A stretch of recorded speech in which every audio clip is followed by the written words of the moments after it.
As Nick said, we will be able to take questions during the session this morning. So as we progress along, if you do have questions, feel free to enter them in the box.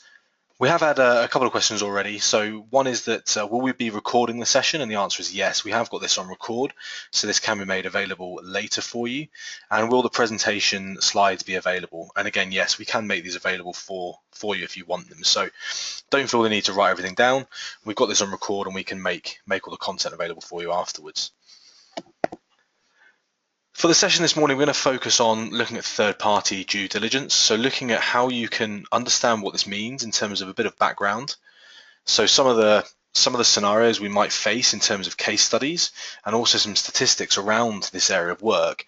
And then in the second half, we'll look at a few ideas that we've put together in terms of how we can implement an effective program. So we'll look at a 6-step process that you could use in your organization to be more effective in dealing with your third parties.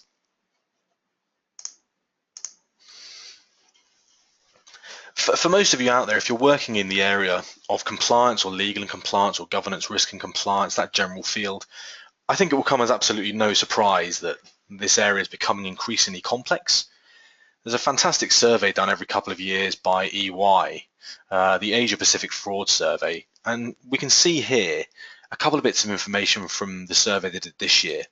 This is focused on Asia Pacific companies. We're an Australian-based company with a presence here in Asia, and so this is very relevant to our sphere of work. We will also look as we progress today at case studies, examples, and some recent news articles from Europe and also the US. Not a surprise that increased regulation is seen as a challenge. 59% of people see that as a top challenge to their organization. I think it's more of a surprise that it's only 59%. Increased regulation is an issue for every type of business virtually, whether you're an SME, whether you're a large multinational, even for a sole proprietor owner. Stronger local anti-corruption enforcement. And if you follow press around this area, you'll see, and this is happening every single day, anti-corruption laws are being rigorously enhanced and enforced in more countries than ever before. So just this week, yesterday in fact, Brunei here in Southeast Asia made a change to their anti-corruption law to strengthen it based on the perception of corruption primarily across their police force. So this is affecting every country you can imagine at various different levels. For those of you following again recent press, you would have seen issues at the moment in places like Malaysia around corruption at government levels. So this is something that is happening with sort of government-based institutions, individuals, police forces, as well as in private practice. An interesting point here is that people don't want to work for companies that are involved in bribery and corruption. 8 out of 10 respondents, which is a lot, say that they don't want to work for a company that would be involved in this at all. Another survey in 2014 conducted by AlixPartners. Now this survey conducted for companies with revenues of 150 million US dollars or more. So they surveyed about 250 general counsels. Fewer than half of the respondents, so 43%, said they regularly conduct due diligence on third-party agents. Now this is a really interesting point, and this will tie into some statistics we'll look at a little bit further down the line, but this is quite a low number. So we're looking at 57% of companies that don't regularly conduct due diligence on third-party agents, which is a lot in this day and age. And this is from only 2014, so pretty recent. When we look at what people perceive as being the biggest obstacles, they're not hugely surprising. For people globally, staffing constraints across the areas of legal compliance have, and by the looks of it, will continue to be a major issue now and also in the next coming years. So 65% of people are looking at this area saying this is a problem. I know from my experience, having been based in Asia and working here for nearly a decade, that trying to find quality staff is and will be an issue for people. Variations in local country regulations, again, looking at things like Brunei changing their law this morning, that's a big deposit place for oil and gas companies for sort of offshore drilling. So if you've got a different set of laws there from where you might be dealing with in, say, Australia or in China or down here in Singapore or Malaysia, this creates a problem because you have to adhere to those different changing laws and regulations in every place. And that has an impact on things like the policy you set and the training you provide, which has an increased cost. And we'll look at those points in a bit more detail later. Of course, all businesses are here to deliver results. Pressure on that, in terms of pressure on top line and then bottom line, is a big issue for people. Certain industries, a good example at the moment would be the oil and gas industry. Oil prices have dropped, as most of us would be aware, which has an impact on operating revenues. The money that's therefore being able to put into looking at areas such as third-party due diligence is somewhat less than maybe it should be. This is a really interesting set of statistics, and it ties into a piece of news that's come out of Europe this week. 1 in 5 respondents, this is the same survey, European companies said their industries are exposed to significant corruption risk. So 1 in 5, we're looking at 20% of people. So across European organizations, only 20% of people think they're exposed to significant corruption risk, compared to 40% in US companies. If we look back historically at the enforcement of anti-bribery legislation, most people, in terms of one of the first things you look at is FCPA, the Foreign Corrupt Practices Act. For people in Europe, of course, the UK Bribery Act has come in force in 2011 and is getting much more prominent, but FCPA historically has been really the biggest piece of legislation. There's been a bit of a push in the UK over the last couple of years to enhance the UK Bribery Act. So particularly the Serious Fraud Office, after David Green took over in 2012, had a big push on changing that law. They wanted to make it easier to prosecute corrupt companies. Now, George Osborne, the UK Chancellor, has come out in the last couple of months and been talking about slowing down the change of regulation, making it more business friendly. And this week it's been announced that the potential change to that law will be shelved. So on the one hand, you've got people like the Serious Fraud Office pushing to make it easier to prosecute corporates. And then on the other hand, you've got the government saying no.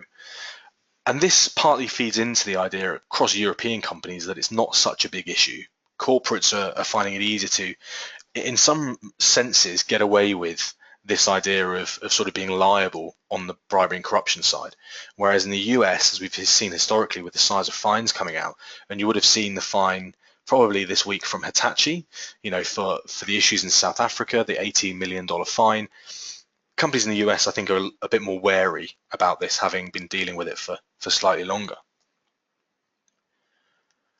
29% of European respondents performed due diligence on prospective employment candidates. These are people working for their own organization on a regular basis, compared with 63%, over double in the US. So again, completely different mindset in terms of how we're looking at people we're dealing with from an organizational level. And this is dealing with our own employees. European companies just not doing the same level, and probably not an adequate level of screening for people coming into their organization as people would be in say, the US. This, I think, is fascinating, given that on the piece of information we had earlier from AlixPartners from the survey in 2014, 43% of people conducting regular due diligence on third parties. But we can see here with this pie chart from the Internal Auditors Research Foundation and a law firm, Crowe Horwath, 2/3 of companies here have what they would describe as significant or extensive use of third parties. So we've got a big gap here. We've got over 66%, 67% of people here using significant or extensive third-party use, and another 34% with moderate, but only 43% of companies saying that they actually conduct due diligence on these organizations on a regular basis.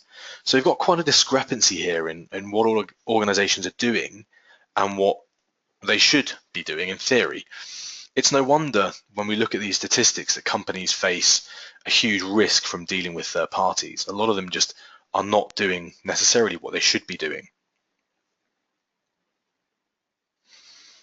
I think it will come as very little surprise to most of you to see the types of organizations, sort of the types of vendors, that third parties are being used for. So with the advent of changing technology, if you look at even the last 10 years of technology in the workplace, has moved on immensely with things like cloud computing and sort of the change in terms of everything being online and available at the drop of a hat. Technology vendors are classed as significant for 91% of organizations. the only surprise there is it's not 100% of organizations for me. This is a huge area, and technology, we see this as an organization. People are very worried about the idea of using technology vendors, particularly if they're based somewhere else, for things such as data privacy, for things like the bribery and corruption side, and of course, business services. There's been a bit of a change in the last couple of years from organizations like the Financial Action Task Force to look at particularly areas such as corporate service providers. And that is in anywhere where we're setting up lots of businesses, so particularly in Southeast Asia, Australia, where ease of business is relatively good, and even Hong Kong, lots of corporate service providers. Now, these are coming under increased scrutiny from the bribery and corruption side as well. They're used by a huge number of businesses. You can see here 76%. But they come with a huge set of risks. And we've seen in Australia at the moment a big pushback on the real estate side. So every time we're outsourcing bits of work, we're increasing our risk exposure. But companies at the same time are not always looking at this from the point of view of how they can minimize it and how they can do what they need to do to be effectively countering third-party risk. Most people describe the biggest compliance risk on a third-party side as coming from vendors and suppliers. This is from the EY Asia Pacific Fraud Survey in 2013, so a little bit older. But I think this information is still very useful. Which type of third party represents the biggest compliance risk to your company? So vendors and suppliers, a company that supplies goods or services to your company.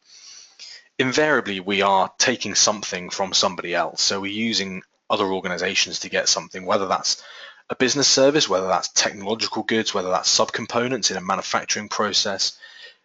Often we don't know what these organizations are doing. We don't have a lot of history and data about them. And so this provides, you can see this 57%, a huge area of concern for a lot of organizations. Distributors, of course, firms which we work with to sell or distribute products.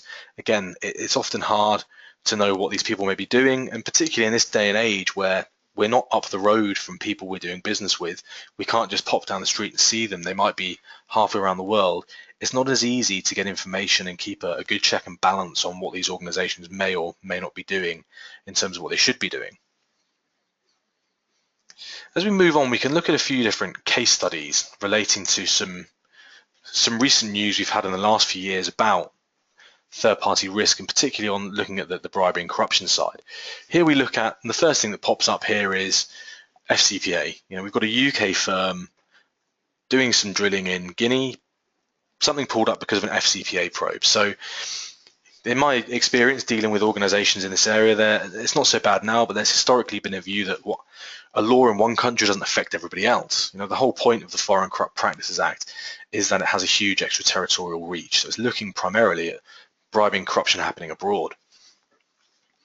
Tullow Oil was a UK firm, declared force majeure on its offshore exploration block in Guinea following the disclosure that its partner, which was a US-based company called Hyperdynamics, was being investigated by the Department of Justice and the SEC for possible violations of the Foreign Corrupt Practices Act. This is was quite a major story, and this is still going on at the time, so it's from early 2014. The company here is saying that they want to stop the work they're doing. So they're putting a complete block on what they were doing based on the fact that the company had a possible violation of FCPA. I think the reasons why are fascinating for me. Whether the activities in obtaining and retaining concession rights and relationships with charitable organizations potentially violate the FCPA. Now, most people have an understanding to some extent that charities are a big risk for money laundering and particularly for terrorist financing.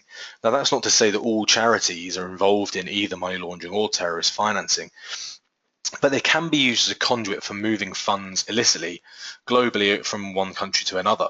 And so this is a big risk for people.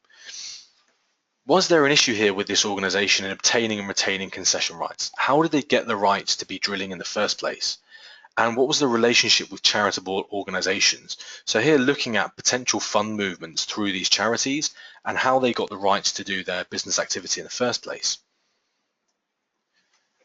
If a charitable contribution is seen to be violating FCPA, if it benefits foreign officials personally, or is intended to obtain or retain business or gain an unfair advantage, that would be a violation under FCPA.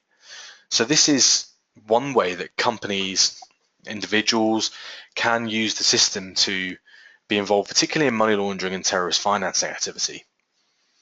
The idea had been to start drilling in the second quarter of 2014, but Tullow Oil, which was the UK partner, decided it cannot proceed with the activities of the exploration license until these issues were resolved. Now, these issues take a long time to be resolved. This is from March of 2014, and this case still has not been resolved. It's still ongoing. Any of you that, particularly if you're Australia based, you'll know in cases like, for example, BHP Billiton, I think the investigation there has been going on for, I think, since 2010 or 2011, whereas the case in the US against BHP under FCPA was wrapped up with an agreement relatively quickly. And that's been in the news again this week in terms of how that's handled across different governments, which is another issue for business.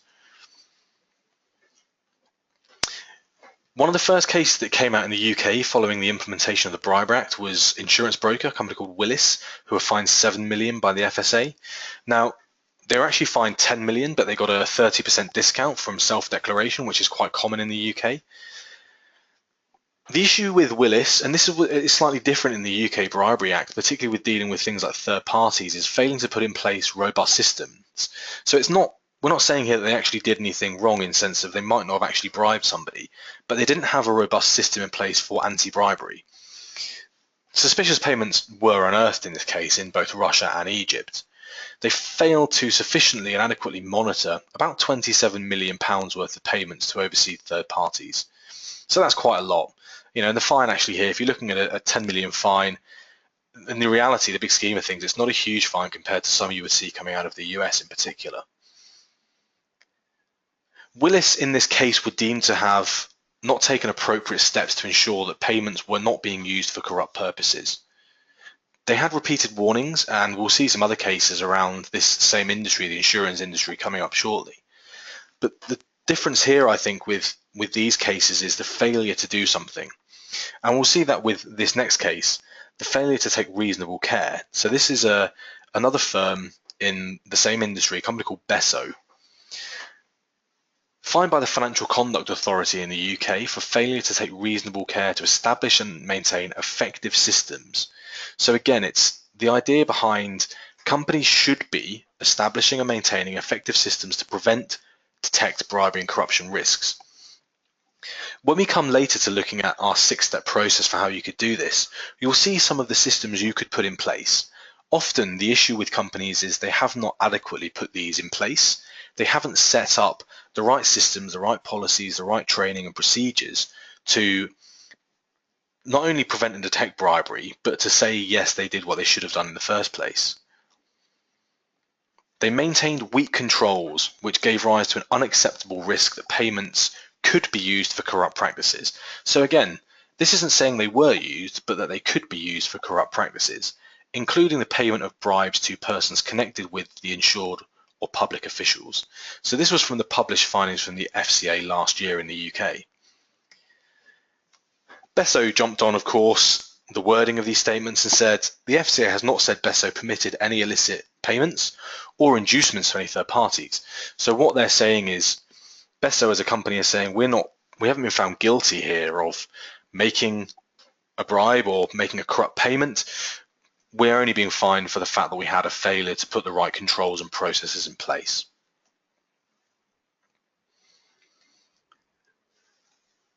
The breaches that they had went on for a period of about 6 years, and there were a wide variety of things that happened here.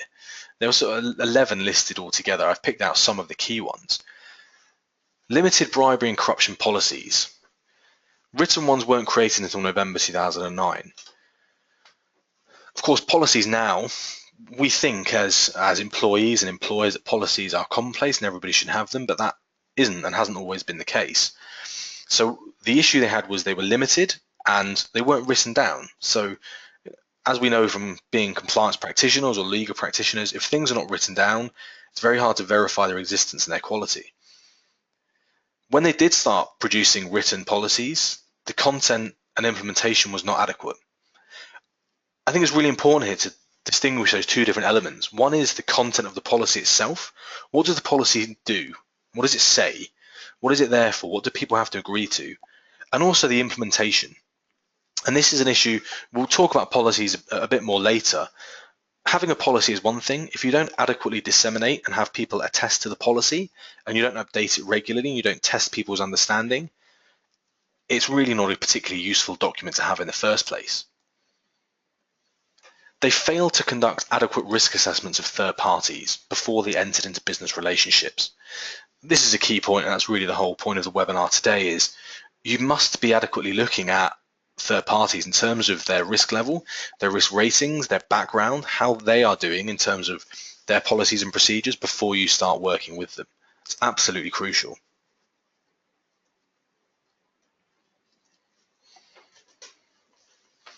They didn't carry out adequate due diligence of third parties to evaluate risks involved. So this is saying that they didn't look into the background of organizations enough. They didn't get enough documentation and paperwork to verify what this organization was doing. They didn't have an adequate commercial rationale to support payments that were made.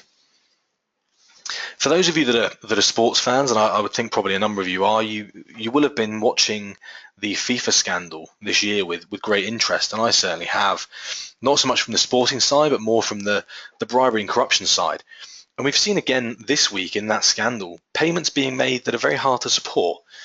FIFA made a payment to Michel Platini in 2011 for work he allegedly did finishing in 2002 of over 2 million euros. There seems to be no validation of this payment, what it was for.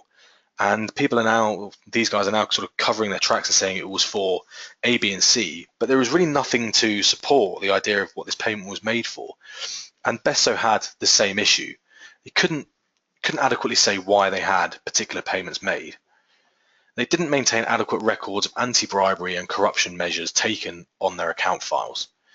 Record keeping is essential. Again, it goes back to the idea we talked about just now with the policy side. If you don't verify what you've done, if you don't record what's happened, it never took place. That's the basic way you have to look at things.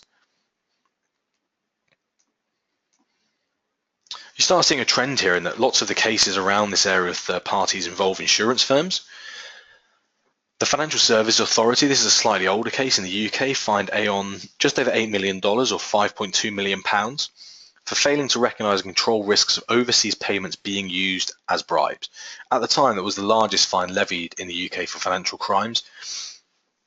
There aren't a huge amount of fines generally in the UK for financial crimes on a regular basis, although they are sort of growing in stature now with the Bribery Act coming into force and the SFO getting a bit more thorough in terms of their investigation. Aon failed to properly assess the risks involved in dealings with overseas firms, particularly those that helped it win business, and they didn't implement effective controls to mitigate those risks.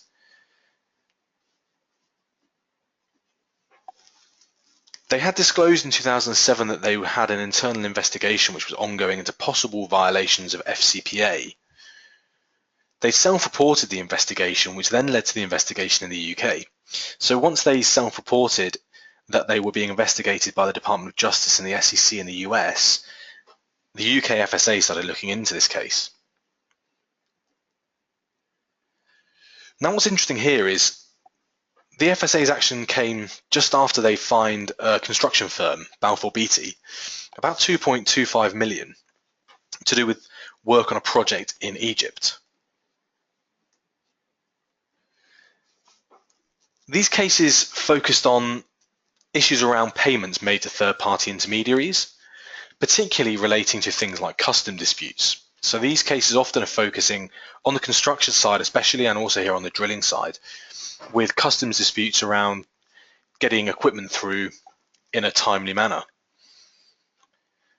Parker Drilling in 2004 had authorized a Nigerian agent just over $1 million, so $1.25 million.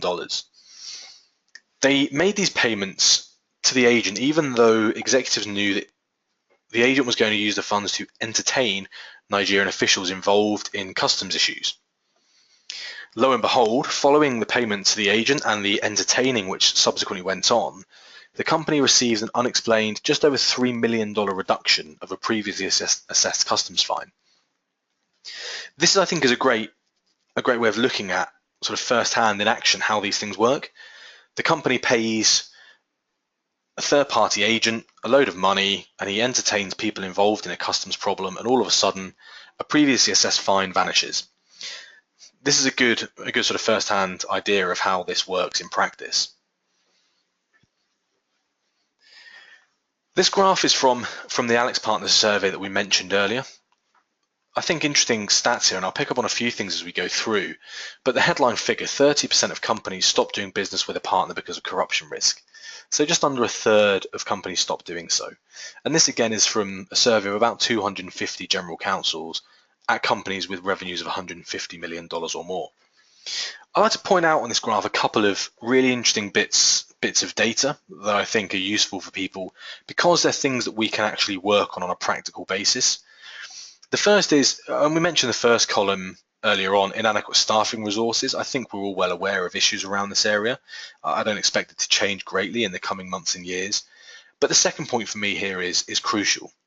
Variations of policies and procedures on a country-by-country basis. This is perceived as very challenging or somewhat challenging by a huge percentage of people, well over 60%. So not just having a global policy, but how do you make that policy relevant for people in different areas? How do you localize to different business units, different business groups, or different industrial sections of your business to make it so that they can actually understand it? Moving on to a bit further down, inadequate training. This again, over 50% of people see this as very or somewhat challenging, having inadequate training. And this is something that we will touch on with policy a bit later, but I think is actually quite easy to fix and amend in many cases. It's not something that always takes a huge amount of time and cost to look at. Quite pleasing that 56% of companies said that lack of involvement by senior management and board of directors was not a challenge. That's quite an interesting statistic, I think, for people to look at and say, actually, senior management and boards of directors are doing what they should be doing or implementing and helping out. So that tone from the top.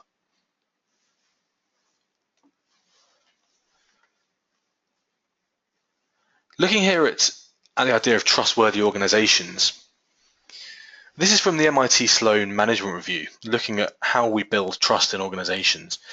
And we'll look in a minute at some examples of companies rebuilding trust after they've had some sort of regulatory issue or fine. Leadership and management, and we just mentioned this, is one of the sort of key pillars here.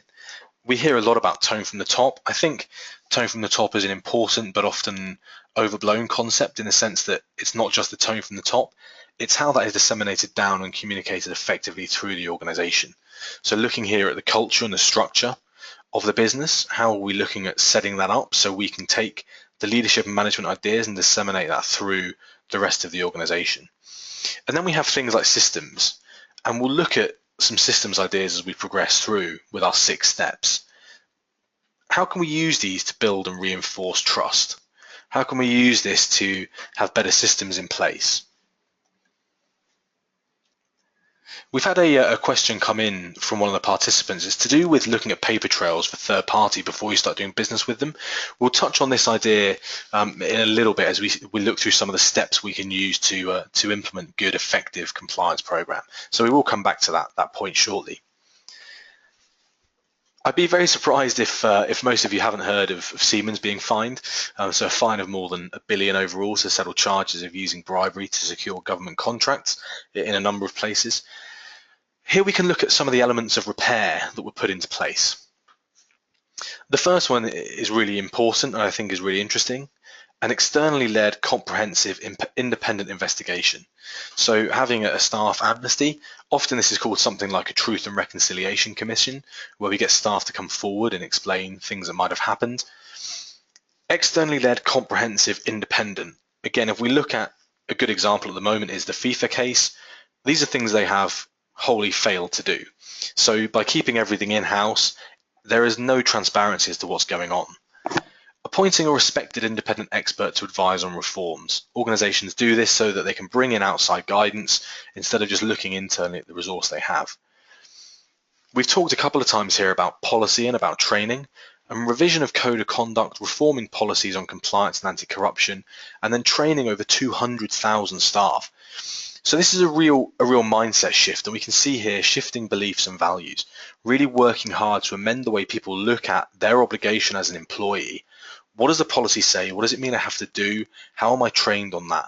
effectively. In other cases here, we've got BAE Systems, who had a fine of over $400 million. Again, they formed an independent committee. They investigated the issues, made 23 recommendations. They came up with revised codes of conduct and policies on procedures on bribes, donations, hospitality, political lobbying. So coming up with changes, looking at policy, training programs in ethics, especially for senior managers, different governance structures, so independent leadership groups. Mattel Toys, similar issues. Looking at the way they rebuilt trust, we're focusing on a lot of the same things. An investigation, extended remit, including Chinese vendors. Revision and strengthening of supply chain audits and procedures, and compliance audit is one of the 6 pillars we'll mention shortly regarding how we can improve our compliance program. Establishing a corporate responsibility division, so looking at what does the organization have to do from a corporate perspective in terms of their responsibility to everybody they represent, all their stakeholders. They also had an audit by an independent NGO, a non-governmental organization, of their supply chain practices. So very practical steps that different companies have implemented here, but really they're all focused on similar things: independence, outside guidance, changing policies, and implementing different audit reforms and different training processes. When we look at different pieces of legislation, particularly the UK Bribery Act and the Foreign Corrupt Practices Act, we have to look at what our adequate procedures are. So in the UK, general training, and this is from the World Economic Forum, it provides that for the UK Bribery Act, general training could be mandatory for new employees or for agents as part of an induction process. So training staff when they come on board in the first place. Also may be appropriate to require associated persons to undergo training. So we may be looking here at people having to do training on a more regular basis or at a slightly higher level. And GRC Solutions, we're now starting to see clients come to us and ask for varied levels of training. So instead of giving everybody standard induction training when they join and then a refresher every 12 months, how can they assess training on a risk basis for people? Organizations may wish to encourage associated persons to adopt bribery prevention training. So here, looking at associated persons, we're focusing on an individual or an entity that performs services for and on behalf of an organization. So the idea here is, are we doing enough to train our own third parties? Should we be providing training? Should we be looking at policies that our third parties have? And the World Economic Forum are saying that this is something we should wish to encourage. We should be pushing our organizations that we're dealing with to be doing adequate bribery training themselves. The US federal sentencing guidelines have some similar information in them. Organizations shall take reasonable steps to communicate periodically and in a practical manner. These bits of information are crucial. I mean, how often is periodically? A lot of firms would take this to mean, say, every 12 months, and in a practical manner. Is it useful to send out a paper document in English to your subsidiaries in, say, Southeast Asia? Possibly not. How do we make sure that this is localized for relevant user groups? Looking at sending out standards and procedures and other aspects of the compliance and ethics program. Now, here, the World Economic Forum mention a few people and sort of groupings that they would send this to. They talk about members of the governing authority, high-level personnel, substantial authority personnel, organizational employees, and organizational agents. So people that we have internally and externally. They say that we can do this by conducting effective training programs and disseminating information appropriate to such individuals' respective roles and responsibilities. Again here, moving away from a one-size-fits-all approach to say, what do we need to do for our third parties based on where they are, the risk they face, the employees they've got, and what people's roles are in those organizations.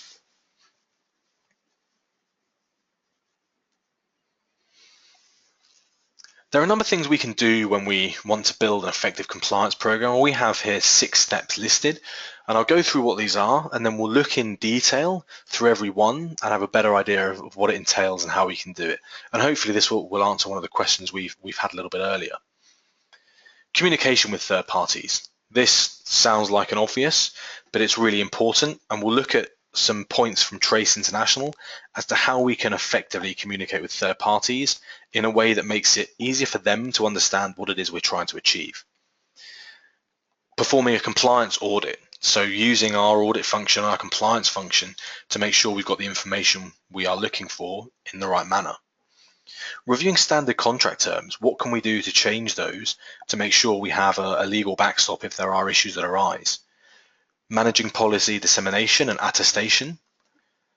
Providing or sourcing appropriate training, so doing this for our third-party suppliers and vendors.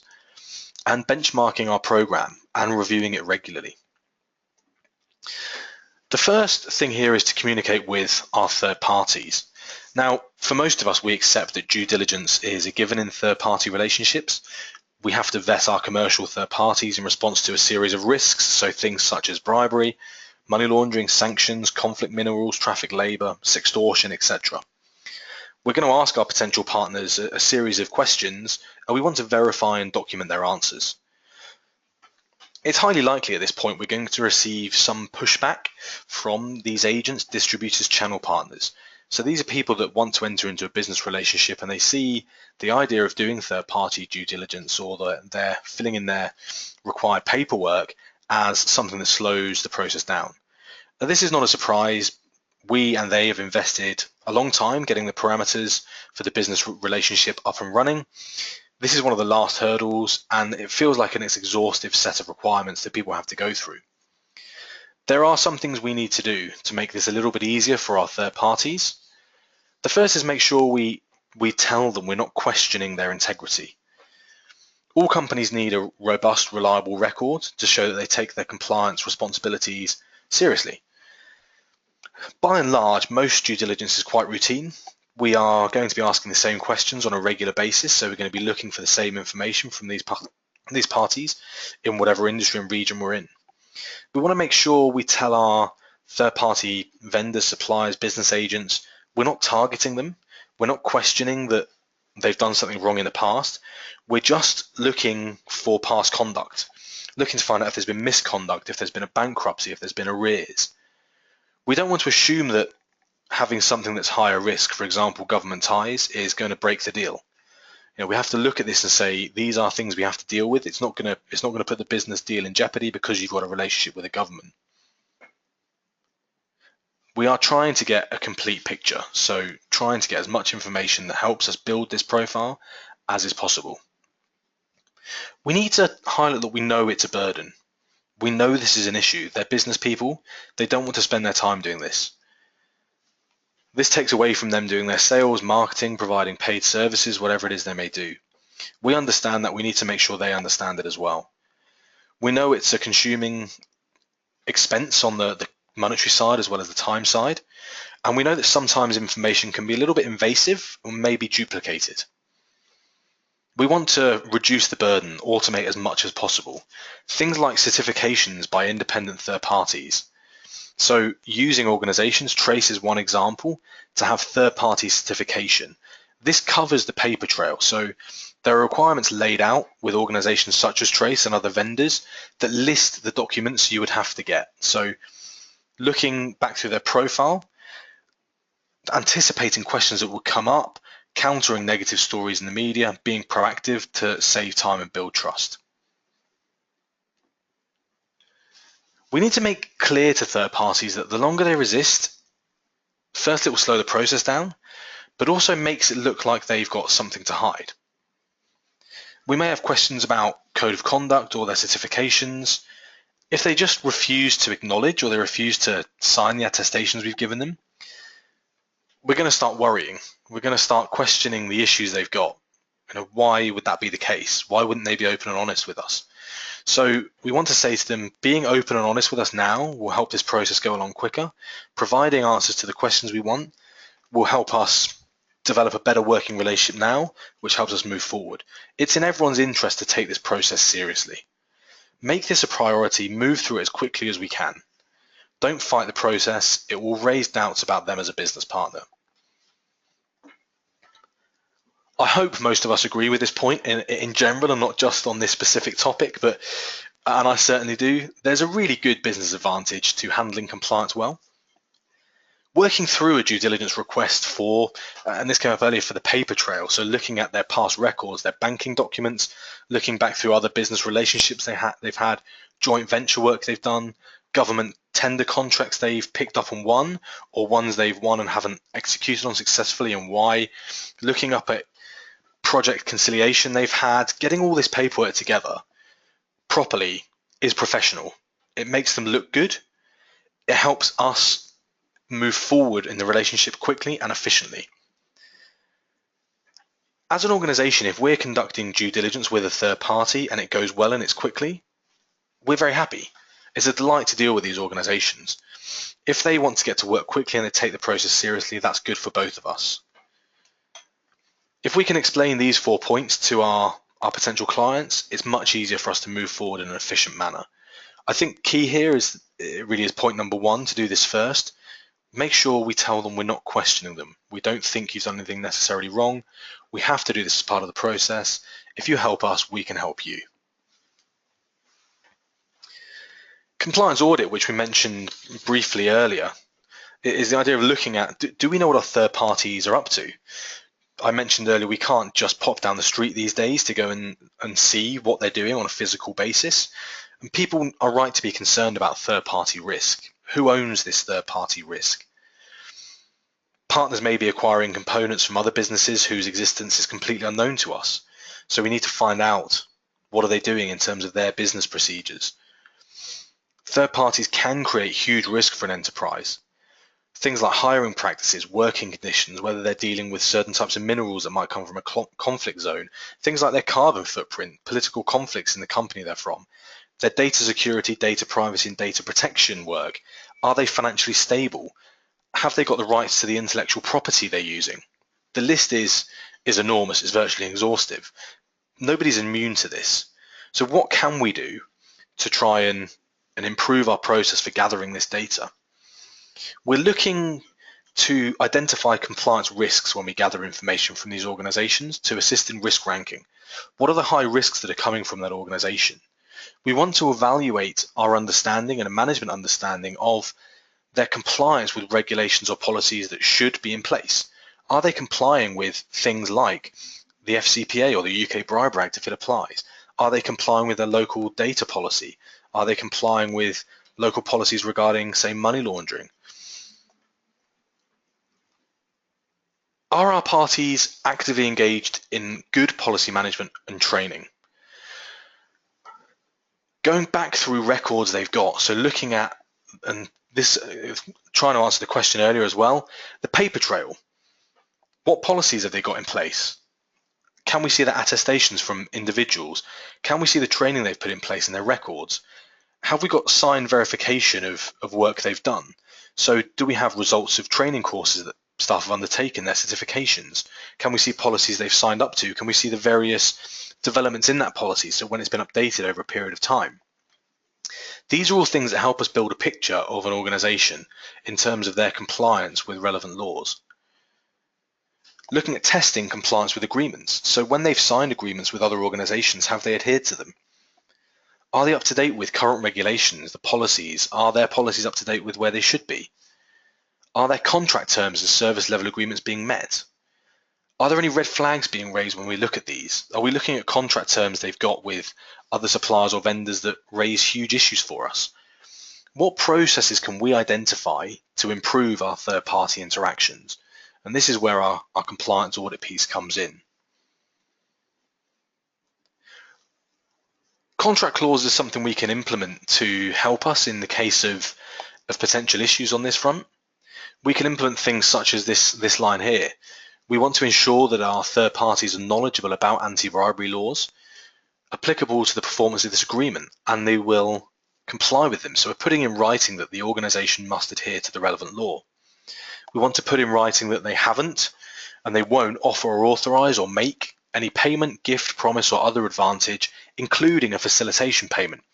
Now, those of you based in Australia will have seen recently the submissions to the Senate inquiry. And there's a great piece of news I saw this morning from, I think it was the Sydney Morning Herald, relating to the submissions coming from BHP and from Woodside. Both of those organizations have said they want to see the ability to include facilitation payments removed from law, because this clarifies a huge grey area regarding bribery and corruption. If your law allows it, we're giving a certain defence and a certain exception to committing a form of bribery. Now, in the UK Bribery Act, this has been completely outlawed. It is to some extent allowed under FCPA, but it's something you can only do once. So of course, if you repeatedly make facilitation payments, that is seen as a bribe. Generally in business now, and our strong recommendation would be to have it so that facilitation payments are completely outlawed.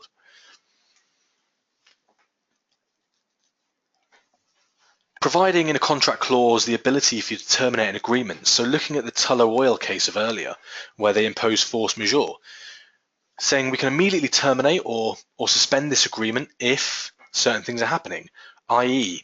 the company no longer meets their health, safety and environmental systems and policies. So we're not just looking at, strictly speaking, the bribery and corruption side. Are these companies violating other laws and regulations? Are they violating our other policies we set in place? Are they committing or causing any company or related parties to be in breach of applicable bribery and corruption laws? These are the types of contract clauses we can have to cover what we're doing when we deal with third parties.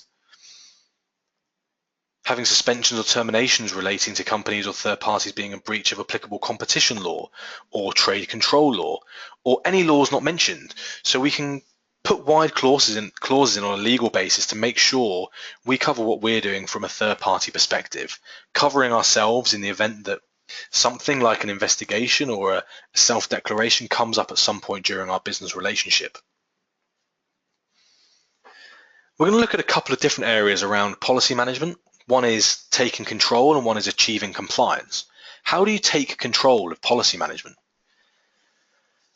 There has to be, and I think there now is a growing understanding that policies are not just a nice to have. They're not something you join the company and on day one you sign and you forget about.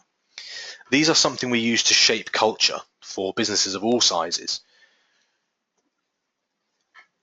Organizations that really do make a concerted effort to take this seriously will be able to audit the value of their efforts over time. So looking back at a historical trail of documentation, I can see all the instances of change to a policy, I can see all the instances of attestation and understanding from employee level, and I can see how it's developed over time. This provides a really good audit trail for us to be able to look back at when we're dealing with our third parties. So we need to be impressing on them that they should have this in place. They should have it in place anyway, but if they haven't, we need to get it in place with them. This helps reduce our risk exposure. Also, if you get this in place now, it reduces the resources you need going forward to continually allocate and manage policies over a longer period of time. How do you achieve compliance? And there are 5 steps we'll look at here to really get this done in a proper manner. The first is establishing your requirements, researching the relevant laws, the regulatory requirements, the relevant guidelines you need to adhere to, and of course, industry best practice. Tying all of this in to your business requirements. It's not useful if it's not tied to the actual business you are working in. You then need to look at drafting policy. Not only are we doing something that we want to be legally valid, but it needs to be in language that people can understand. We can't be going around giving a hefty legal-based document to staff that may not understand the legalese. It needs to be something that they can understand, they can then attest to and can be tested on when it comes to that point in time. How do we deploy policy? Hopefully for most of you, gone are the days of just putting the policy on your intranet or just printing a paper copy and throwing it on people's desks that they sign and return. How do we get these policies out into the business in a rapid but also a reliable management system? What do you have in place to help you do that? Are you using a third-party piece of software? Are you doing it internally but you have a dedicated individual or team that's in charge of policy? How do you then test people of understand the policy and affirm that they accept it? It's all well and good to say we've got a policy and we've put it on the intranet. The reality is, if this comes up as a case in point somewhere down the line on a legal basis, the employer's got a good chance of getting out by saying, I didn't know about the policy. If they're not made aware, if they're not required to be tested, if they're not required to demonstrate their understanding of the policy, it's really not doing its job in the first place. And then auditing penetration. Looking back through the policy, providing reports on the compliance status. How well was the policy accepted? How well did we do in terms of pass rates? How quickly did we get the policy out? How quickly did we get results back? How can we improve this for next time? Got a quick case study here for Allianz. And you can see, and we've got this information on the website, looking at managing their regulatory compliance staff. So this was for their Irish division of about 800 staff. Again, when you're a business, managing policy is something that people will look at as a burden. They needed to provide documentary evidence that policies were in place and also were being adhered to. So what can they do to make sure that is the case? And they implemented a system from a company called High Tech Laboratories called Policy Hub, which allows them to manage the creation and development of policies now and going forward, and also then to disseminate that policy effectively. You can use this as a really effective compliance tool for communication, sending out the policy updates, things like your code of conduct, making sure staff are on board with the relevant requirements for their role. This also provides great information for senior management from a compliance perspective and for your own audit, looking to make sure your compliance obligations are communicated but also understood. Being able to see who has not just accepted and said, yes, I have read this policy, but who really understood it. And then retesting or providing additional training for individuals if they don't understand what's being said in that policy. So you can't do that unless you get a good understanding by testing their policy adherence in the first place.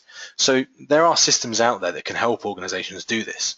It's not just a case of having to produce something in Word, print it or send it by email and hope for the best. When we look at compliance training, we're looking at the idea of educating our employees on the relevant law, regulation, the policies that apply to their responsibilities so we can achieve better compliance. This should be mandated from the top of the organization. So it should be something that comes with the full support and the backing and direction of your very senior management. When we look at things like vocational training or VET training, impetus often comes from the employee themselves who are looking to develop their own personal skills. Compliance training isn't like that. We're looking at doing things that train people for their day-to-day responsibility. We should be able to certify their understanding by testing them, and then if they aren't certified, provide further training for them to keep developing their skills. We're looking to develop a robust organizational structure. This helps enhance corporate culture and also drive the right type of behavioral norms for our staff across the organization. We do this by taking a risk-based approach. We can't give everybody all the same thing all the time. Maybe we look at our country risk, our sector risk, the opportunity risk, transaction risk. And crucial for us here with third parties, the business partnership risk. What risks do we face dealing with a certain third party? How do we train our staff dealing with them, and how do we train our third parties so we can reduce that risk as much as possible? Making sure we regularly refresh the training so it's up to date, not only applicable with relevant laws and regulations, but maybe different formats of training. Instead of getting everyone in a workshop, could we use blended learning? Could we use something like adaptive learning? So can we use new enhanced technology to put our point across in a better manner for people? And this ties into respecting our staff. Do we really want to give our staff the same type of training every year for year on year?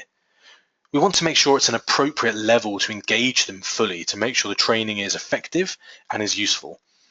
Maybe that involves localization of content.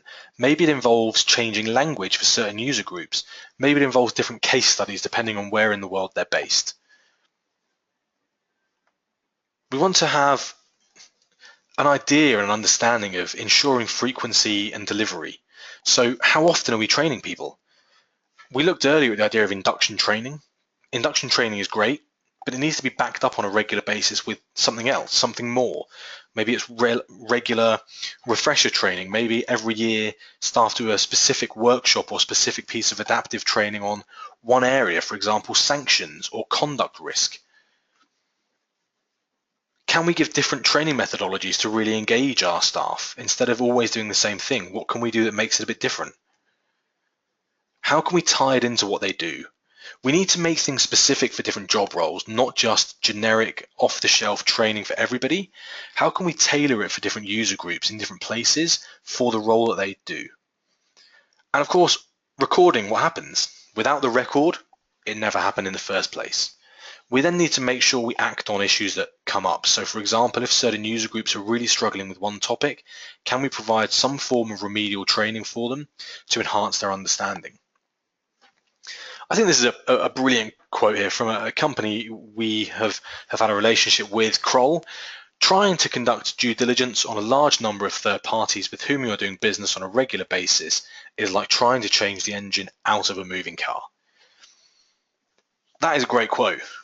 It's difficult. It's really not easy to do. There's lots to be aware of.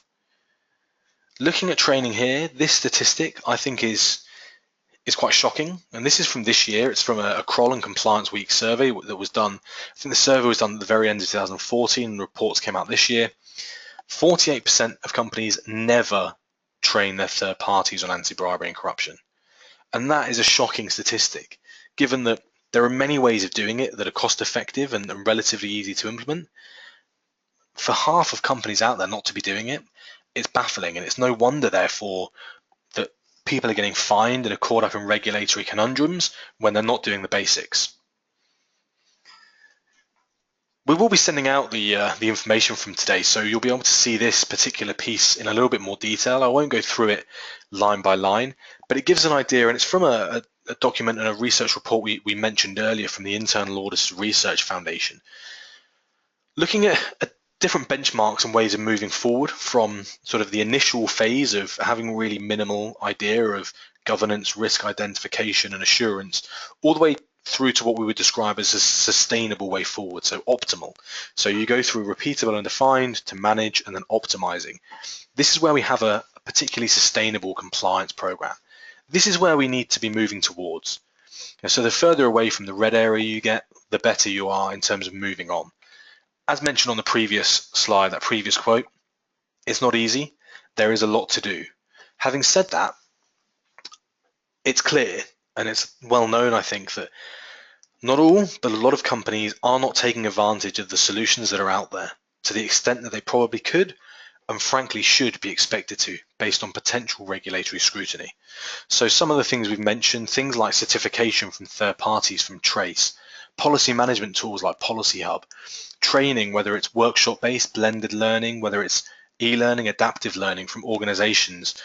There's lots out there that provide this, including us.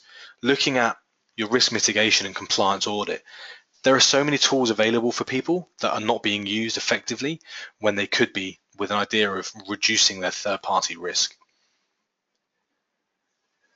With that, we've come to the end of the topic coverage we had for today. I want to take a few minutes and ask if there are any questions from anybody. If there's anything anybody would like me to cover again or clarify, we'll be here for another few minutes and happy to do so. You can type your questions into the question box, which should be on your screen, I think on the right hand side. And if you've got questions, we're happy to answer those.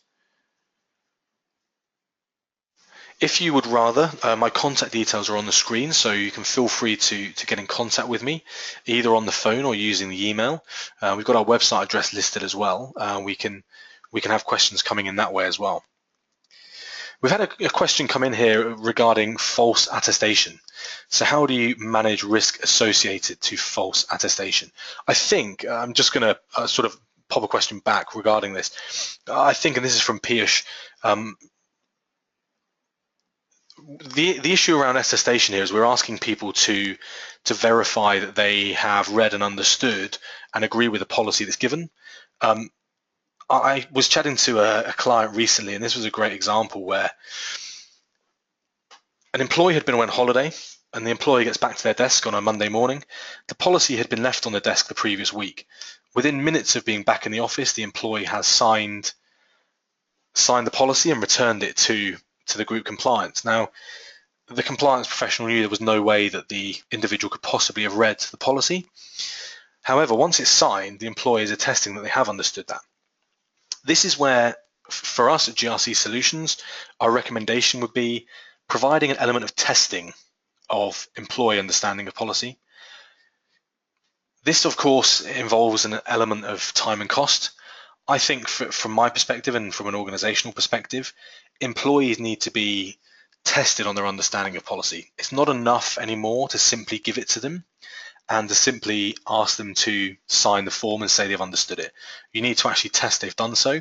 So the case study we looked at earlier with Allianz implemented, using the Policy Hub system, implemented testing for employees so they can for a piece of policy, they can set, say, 5 or 10 questions, which employees have to sit through, which verifies their understanding of policy.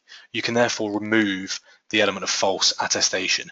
If employees then don't understand the policy, they can be provided with remedial training, which may be in the form of say, a workshop. So Piyush, I hope that answers your question. Had another question here regarding how do we engage a company to invest money in a third-party training. So Carolina, I think your question here is related to, I think what you're asking is how do we find third-party companies to, so you're asking how do you find companies that can do training for third parties?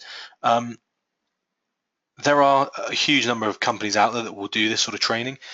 We've got to bear in mind, I think, often with third-party training, we are looking at training people in a variety of different places at different levels. So if we're sat in head office in somewhere, say here in Singapore or in London, I understand that here in Singapore, people have a good level of English and they understand the type of training I would give them. If I'm looking at doing third-party training for suppliers or vendors based in, let's say, Indonesia, that may be different. So I'm going to need to tailor my training to some extent. And that's why, and we had on the slide earlier, either providing or sourcing. And this is where you might need to source your third-party training from an external provider. So organizations like us, organizations like, say, Trace, other workshop providers, consultancies, legal firms who provide training on, and we do this on e-learning, we do adaptive learning, and we do workshop-based training. So we will tailor our training depending on specific needs so we can cover that on the third-party side. Not just providing the training, but monitoring and recording progress on that training as well, which again is crucial. I had a question here from Piyush. In respect of third parties, what level of due diligence do you apply over attestation? To some extent, Piyush, it's up to you as an organization. I had a very similar question recently at an event that someone asked me this. What level of due diligence do you apply over attestation? That you need to be as thorough as you can possibly be. I think we have to be cognizant of the fact that, and we alluded to this on the 6 points, it is somewhat a burden for organizations to be doing the third-party process. You need to be trying to get as much information as possible in terms of making sure that their attestations are accurate. So what can we do to verify that what they're saying is the case? You may need to use third-party providers, so you may need to use screening organizations to find out additional information. You may want to get a third-party provider to do a certification check, so to make sure that the information they provided has been certified as being valid, and to make sure that it does conform to the due diligence you need. It would also depend on how you've risk ranked those organizations. So what's the, you use a risk-based approach, the same as we would for training. What's the risk level we're applying to that organization in terms of the business relationship? The risk may be higher based on jurisdiction, maybe higher based on the contact they have with, say, government bodies, and therefore is the level of attestation different for those organizations? So Piyush, I hope that helps answer that question for you.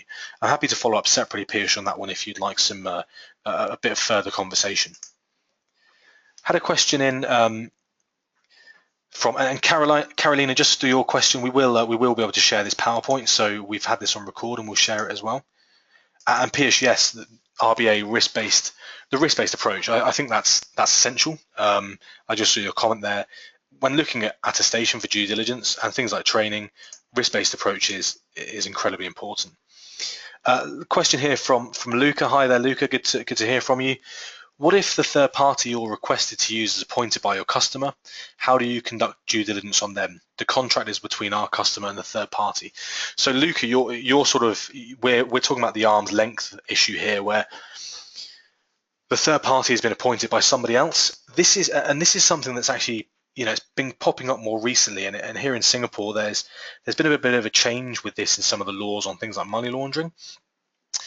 The question, I suppose, is it acceptable to take the due diligence done by somebody else and use that as our evidence? And I think that the changing mindset here is probably no.